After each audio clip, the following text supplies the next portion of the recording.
Hello and welcome to the experiment conservation of momentum in elastic collisions.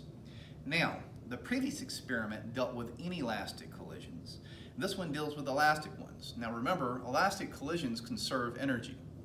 Now that said, the setup in the experiment is almost identical to the inelastic collision one.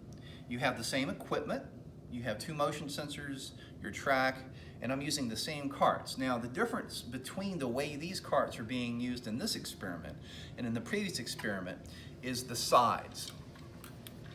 So one side allows these things to stick because of Velcro. On the other side, you actually have embedded magnets with the same polarity pointing forward. So in that situation, what happens is they actually repel like that. So these will be the sides that we collide during the experiment to provide the elastic collision process.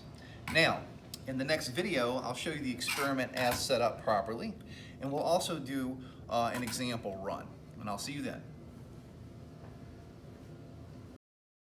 This is the experiment as properly set up. As I said before, the setup for this one is almost identical to the setup for the inelastic collision one. Again, we start our carts 15 centimeters away from the faces of each of the detectors. This one sits at 105 centimeters from the end, and this one right here sits at 15.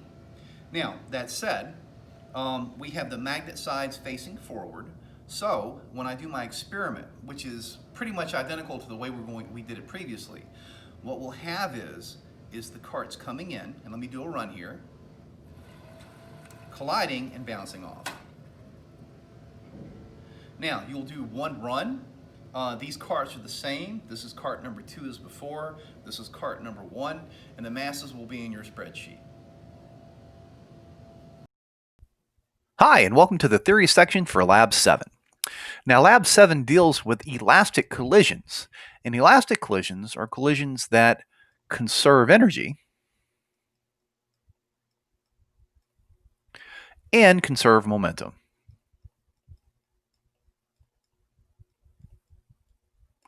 So, in this particular experiment, you'll have two carts that are heading towards each other. And when they collide, they'll bounce off of each other due to magnets. So, if we think of these as cart A and B, like this, and what I'm going to do is just to sort of snipe this.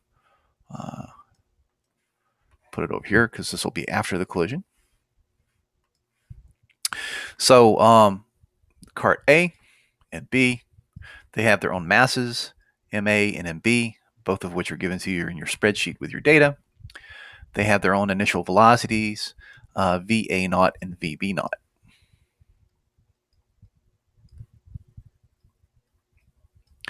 So they collide and bounce off, and we'll say in this particular situation, just for make it interesting, let's pretend they bounce off this way. So their masses do not change. But what does change is their final velocities. So much like Lab 6, the question that we're trying to ask here, or rather answer, is does our initial momentum equal to our final momentum? Okay. And, by looking at the data, when you plot, you see the curves, you'll be able to pick off the velocities of both A and B before and after the collision. Okay.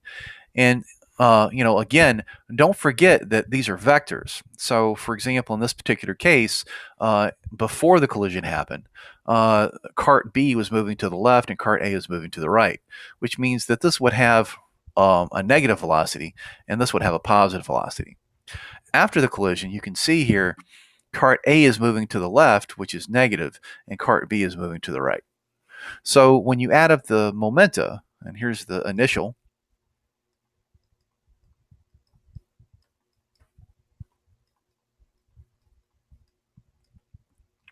and you compare that, say, to the final momentum,